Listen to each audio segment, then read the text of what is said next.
네, 안녕하세요. 데일리앗 이슈 김선입니다. 시작 전에 구독과 좋아요 버튼 꼭 눌러주시고요. 그럼 3월 4일 데일리앗 이슈 시작하겠습니다.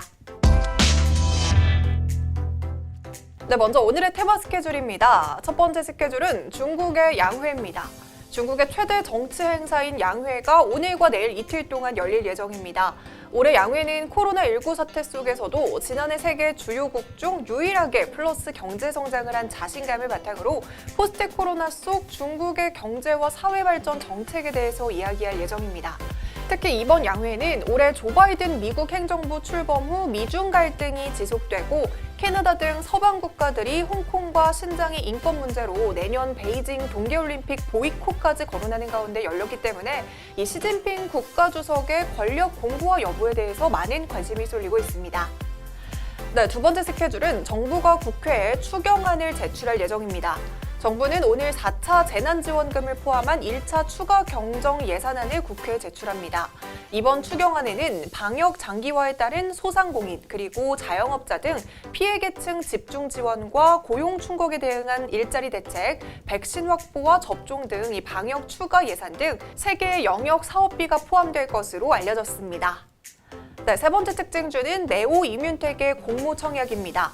T세포 중심의 차세대 면역 항암제를 개발하고 있는 생명공학 업체인 네오 이뮨텍이 4일과 5일 이틀 동안 공모 청약을 진행합니다. 주관사는 한화금투와 미래에셋대우고요. 공모가는 7,500원에 확정이 됐습니다. 네, 지금까지 오늘의 테마 스케줄이었습니다. 네, 미국의 국채금리 상승에 뉴욕 증시가 하락하면서 이 국내 증시 역시 하락폭을 확대했습니다. 양지수 모두 외국인과 기관의 매도세가 나타났지만요, 이 저가 매수를 기회로 삼은 개인 만순 매수에 나서는 모습입니다. 네, 이어서 오늘의 주식시장을 들썩이게 한 오늘의 특징주 살펴보겠습니다. 네, 첫 번째 특징주는 한온시스템입니다. 한온시스템이 첫 전기차 전용 부품 공장을 신설했다는 소식이 전해졌습니다. 한온시스템은 현대차 계열사를 제외하면 국내 최대 자동차 부품사입니다. 그리고 현대자동차의 첫 전용 전기차인 아이오닉5뿐만 아니라 아이오닉6와 아이오닉7, 제네시스 브랜드 전기차에 열 관리 시스템을 공급하고 있는데요. 최근 아이오닉5의 국내외 완판 행진으로 흥행몰이를 하면서 이 부품 공급사인 한온시스템도 함께 주목을 받은 바 있습니다. 한온시스템은 이번에 경주에 첫 전기차 전용 부품 공장을 세워서 늘어나는 전기차 수요에 대응하겠다는 전략을 발표했는데요. 신설 공장에서는 전기차 핵심 부품인 히트펌프 모듈과 냉각수 밸브 어셈블리 양산을 시작할 예정입니다. 네, 두 번째 특징주는 일양약품입니다. 일양약품은 공시를 통해서 코로나19 치료제인 라도티닙의 임상 3상 실패 소식을 전했습니다. 러시아의 알팜사에서 일양약품의 라도티닙에 대한 임상 3상을 실시했지만 우수한 효능을 입증하지 못했다고 밝혔습니다. 이렇게 임상 실패 소식을 전하면서 장 초반부터 큰 폭의 하락세를 보이더니 장중에 25% 넘는 급락세를 보였습니다. 네, 세 번째 특징주는 하이스틸입니다. 이번에 하이스틸에서 세계 최초로 조선해양 플랜트 극저온용 고망간 SAW 강관 제조 기술에 대한 특허를 취득했다고 밝혔습니다. 이 극저온용 고망간 강관은 영하 196도의 극저온 환경을 견디도록 개발된 강제인데요. 기존의 탄소강에 망간을 20%에서 30% 첨가한 제품입니다. 기존의 극저온용 환경 적용을 위한 소재들은 주로 니켈합 금강이나 스테인리스 강, 그리고 알루미늄 합금 등이 적용이 되었지만요. 이들 제품 등은 공급량이 적고 수요가 많아서 가격과 수급이 문제였습니다. 하지만 이번 하이스틸의 극저온용 고망간 제조가 상용화되면 철강이나 조선, 해운 등 다양한 에너지 업계의 미래 소재로 주목받을 것으로 보입니다. 네 번째 특징주는 지니뮤직입니다. 최근 주식시장에서 이 메타버스 이슈가 떠오르고 있는 가운데 지니뮤직이 중국 1위 통신사 차이나 모바일의 가상현실과 증강현실 콘텐츠를 수출한 이력이 부각이 되고 있습니다.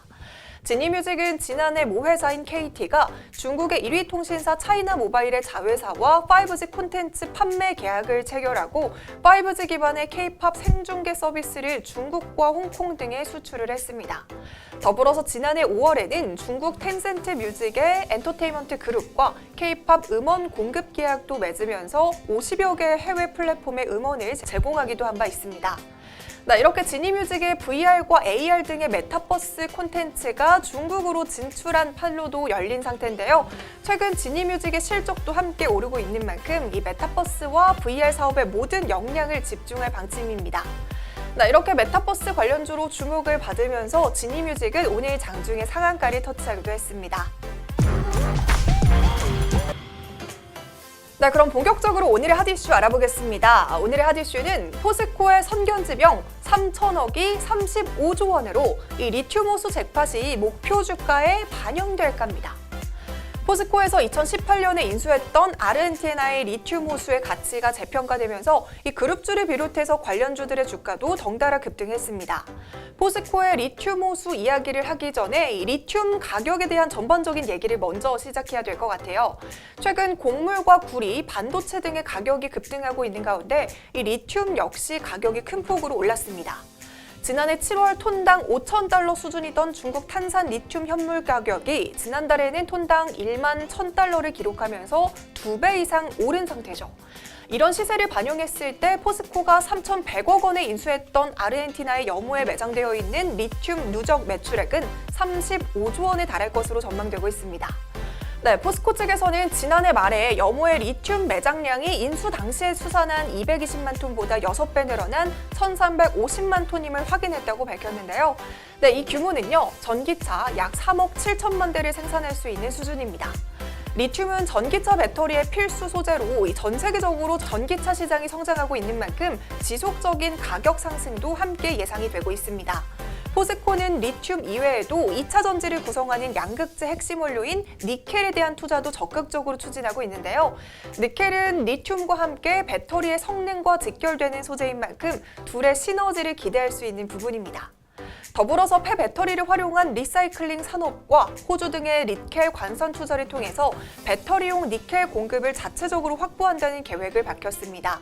즉, 전 세계에서 유일하게 원료에서부터 2차 전지 소재까지 생산하는 소재 밸류 체인을 완성하겠다는 목표입니다. 이런 소식에 당연히 포스코 그룹주들 강세를 보였습니다. 이 포스코 M&Tech은 장중에 상한가를 터치하기도 했고요. 포스코 ITC와 포스코 강판, 포스코 케미칼과 포스코 모두 이 코스피 지수 하락에도 빨간불을 켜면서 강세를 보였습니다. 이어서 웰크론 한택도 이 리튬 호수 이슈에 함께 주목을 받았는데요. 2016년 포스코 측에 리튬 농축 설비를 공급하는 등 양극재 추출 설비를 공급해오면서 관련주로 분류가 되고 있습니다. 다만 포스코 리튬 호수의 잭팟에 대해서 이 증권가에서는 살짝의 우려의 시선을 내비치기도 하고 있습니다. 포스코가 인수한 리튬 호수에서 리튬이 실제로 생산되는 시기는 2023년입니다. 따라서 실제 리튬 생산량도 이 생산 시기의 시장 상황에 따라서 달라질 수 있는 부분이기 때문에 35조 원이라는 부분도 이 기준이 모호하다고 말하고 있습니다. 구체적으로 포스코는 2023년부터 아르헨티나 여무에서 2만 5천 톤 그리고 2030년까지 여무와 광석을 포함한 전체로는 6만 8천 톤의 리튬 생산 능력을 갖출 예정입니다. 9년 뒤에 갖춰질 생산 능력인 6만 8천 톤에 이 현재 시세인 통당 1만 1,000달러를 곱하면 약 8,300억 원의 매출이 발생하게 되는 거죠. 따라서 이 누적 매출액이 35조 원이 되려면 추가로 수십 년이 필요하다는 계산입니다.